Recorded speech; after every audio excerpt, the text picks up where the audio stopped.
kizazi cha Nuhu jinsi kilivyoangamia kwa maji. Nuhu alikuwa akiwaambia watu waache dhambi zao, akisema kizazi hiki tubuni, acheni matendo yenu maovu, gharika itakuja na kuwaangamiza, na kuwaangamiza.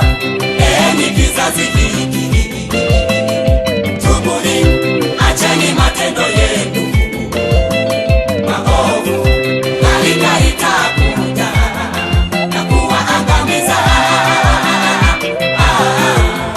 na kuwaangamiza.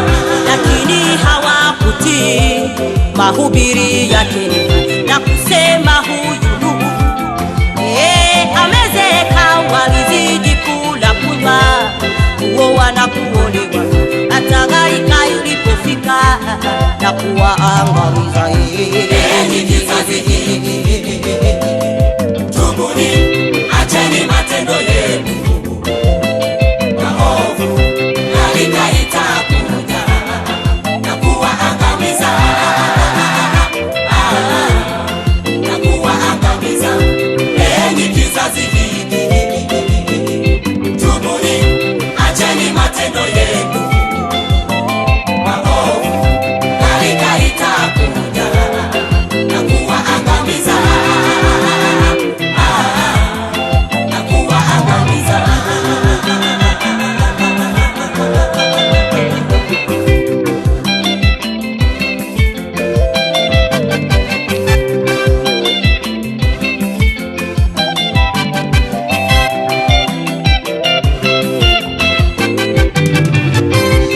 Kama ilivyokuwa siku za Nuhu, ndivyo ilivyo leo.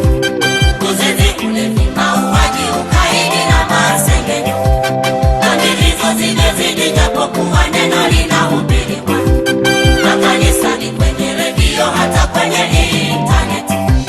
Kama ilivyokuwa siku za Nuhu, ndivyo ilivyo leo.